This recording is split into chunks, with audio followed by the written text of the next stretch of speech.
اچانک جیپ ایک جھٹکے سے رکی۔ میں سوچوں کی گرداب سے باہر آتے ہوئے باہر کی طرف دیکھنے لگی۔ میرے دل کی دھڑکنیں خود بخود ہی تیز ہو گئی تھیں۔ ہم حویلی پہنچ چکے تھے۔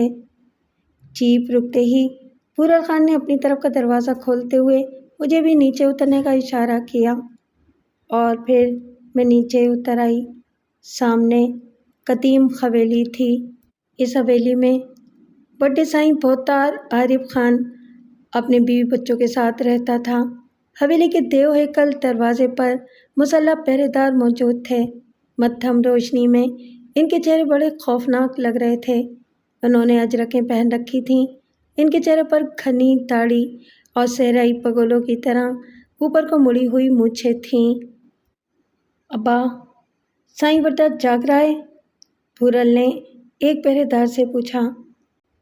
پہرے داروں کی حوثناک نظریں میرے وجود کے انچ انچ کو ناپ رہی تھیں۔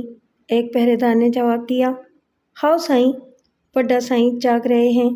یہ کہتے ہی اس نے اپنے ایک ساتھی کو اشارہ کیا اور اس نے آگے بڑھ کر حویلی کا آہنی دروازہ کھول دیا۔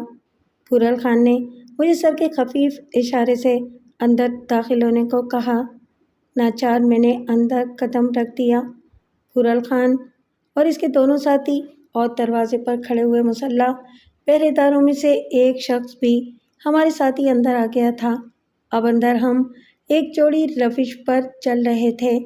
وہاں دونوں طرف کنکریٹ کے بڑے بڑے خوبصورت گملے رکھے تھے جن میں قسم قسم کے پھولدار پودے لگے ہوئے تھے۔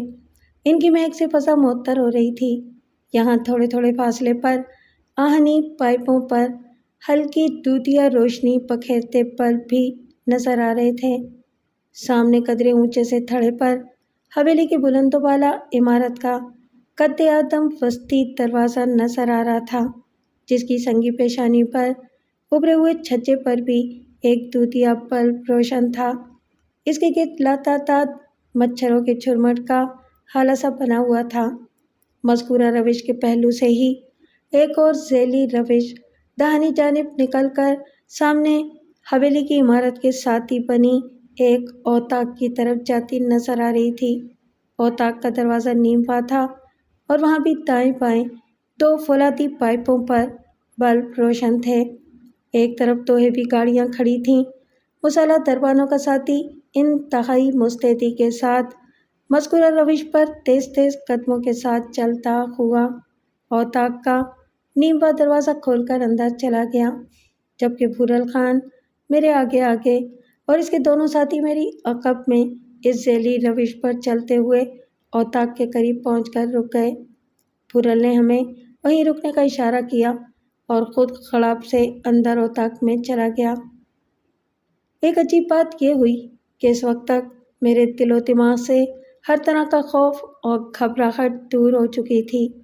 اس کی وجہ شاید یہی رہی ہوگی کہ میں تھوڑی دیر پہلے ایک ایسی گمبھیر صورتحال سے دوچار ہو چکی تھی جس نے مجھے ہر طرح کے خوف سے عاری کر دیا تھا۔ میرا محبوب پریل جو میری جان کا دشمن بن چکا تھا، اس کے سنگ دلانہ روپ نے میری فطری ضدیہ میں سرکشی کو بھڑکا دیا تھا، لہٰذا اس سے تکلیف دہ اور ناقابل یقین گہرے دکھ کے بعد مجھے اب یہ سب کچھ ہیجی نظر آ رہا تھا۔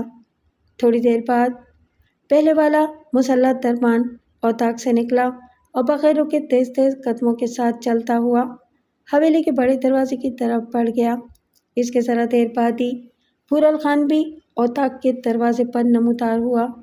میں نے دیکھا اس کے سیاہ روح چہرے پر مسرت ہویدا تھی جسے کوئی معنی دیتے ہوئے میرا دل ایک لمحے کو دھڑکا تھا۔ اگلے ہی لمحے اس نے اپنے سر کے خفیف اشارے سے مجھے اندر آنے کو کہا اور میں نے بلا چوں چرا اندر قدم رکھ دیے۔ میرے عقب میں پھورل کے دونوں ساتھی بھی آ گئے۔ سامنے ہی ایک قدیم طرز کے اونچے سریانے والے پلنگ پر وڈیرا عرب خان ایک بڑے سنہری بیل بوٹے والے گاؤ تکیے سے ٹیک لگائے پہلو کے بل نیم تراز تھا۔ اس کے سامنے ایک بڑی سی میز بچھی ہوئی تھی جس پر ایک بڑا سا کونڈا اور کچھ مختلف رنگوں سے